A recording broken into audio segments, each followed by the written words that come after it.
자, 오늘의 주요 뉴스들 가운데 여러분께서 궁금해하실 점을 뉴스 Q&A에서 쉽고 친절하게 설명해 드리겠습니다. 오늘 저희가 준비한 첫 번째 Q&A 내용 확인해 보시죠.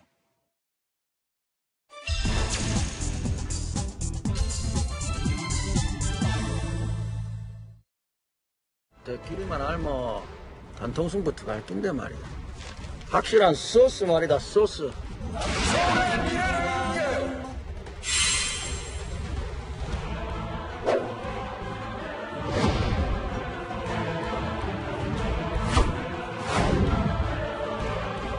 부동산 투기 경절 대책에 찬물을 끼얹는 반사회적 행위입니다. 지분을 나누고 은행에 수십억 대출까지 치밀함을 넘어서 파렴치한 국민 기만 행위입니다.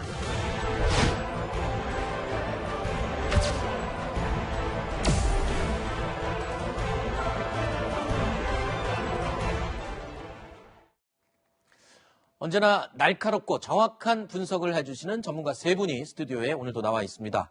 자, 최진봉 성공회대 교수, 전지현 변호사, 그리고 장성철 공감과 논쟁 정책센터 소장 세 분입니다. 어서 오십시오. 안녕하세요. 안녕하십니까.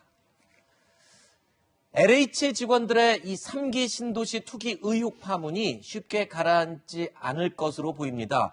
자, 이틀 전 한 시민단체가 LH 직원 10여 명이 광명 시흥 신도시 발표 전에 인근 땅을 투기성으로 매입했다는 의혹을 제기했었죠.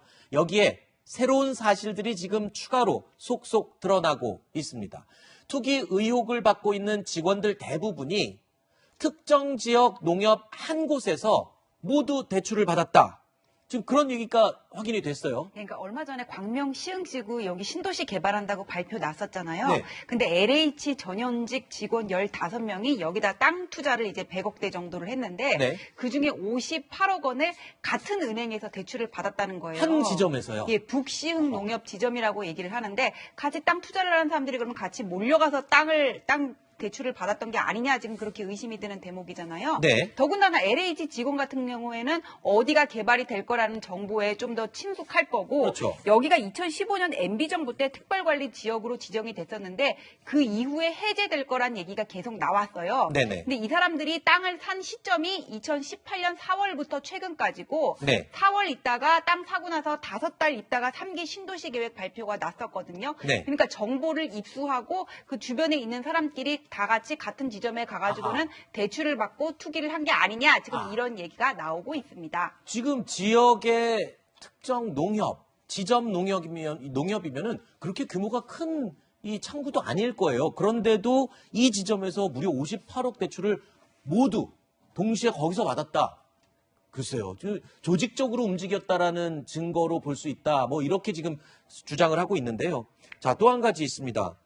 이 LH 직원들이 대출을 받는 것이라는 거를 농협 측도 그러면 알고 있었을 거 아닙니까? 그렇죠. 알고 있었죠. 그렇죠? 예. 그리고 이제 이게 재직증명서만 받고 대출을 해줬다는 거예요. 근데 네. 이게 땅이 그 당시에는 농지였어요. 농지. 그렇죠. 그러면 농협 입장에서는 이 재직증명서를 제출했다면 LH에 근무하는 분이 농사를 지을 수 있겠습니까? 그러니까 영농계획서를 내야지만 이 그렇죠. 대출이 되는 거잖아요. 그렇죠. 그러니까 상식적으로 이해가 안 되는 부분이잖아요. 네. 그러니까 농협 측에서 만약 꼼꼼하게 봤다고 하면 네. 이분들이 영농계획서도 제출했는지 안 했는지 확인도 안 되고 네. 또 현재 직장을 다니고 있는데 농사를 지을 수 있는 상황이 안 되는 거 아닙니까? 그렇죠. 그런 상황이라면 의심을 가져봤어야 되는 거 아닙니까? 그런데 그런 의심을 전혀 갖지 않고 대출을 해줬다. 그것도 상당히 많은 거예요. 전체 금액 50% 이상을 대출을 해줬어요. 네. 이 정도로 많은 돈을 많은 사람한테 대출을 해줬다? 이거는 상식적으로 이해가 안 돼요. 일반적인 은행이나 금융권에서는요, 철저히 조사하고 이분이 갚을 수 있는 능력이 없는지 또 이렇게 한꺼번에 돈이 많이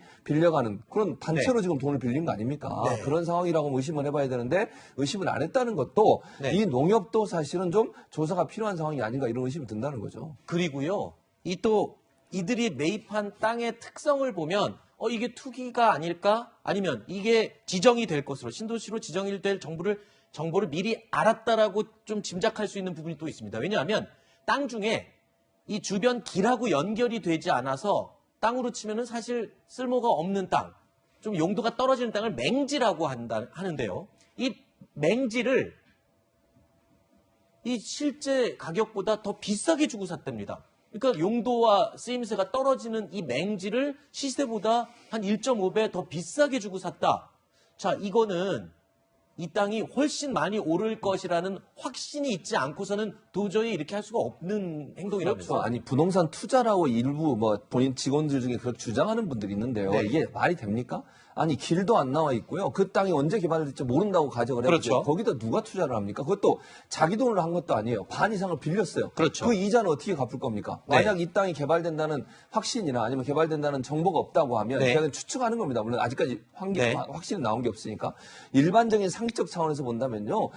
자기가 진짜 남아서 돈이 있어서 미래를 보고 투자 가치에 투자한다고 하면 자기 돈으로 하겠죠. 50% 이상의 돈을 빌려가지고 공무원들이 투자를 한다? 그런데 그게 개발될 가능성이 전혀 없거나 아니면 지금 네. 현재 상태로 맹지기 때문에 길도 없는데 앞으로 만약 개발 계획이 없다고 하면 개발이 될 가능성은 거의 없다고 볼 수 있어요. 그런 네. 땅에 엄청난 돈을 빌려서 이자 부담까지 않으면서 투자를 했다. 네. 이거는요.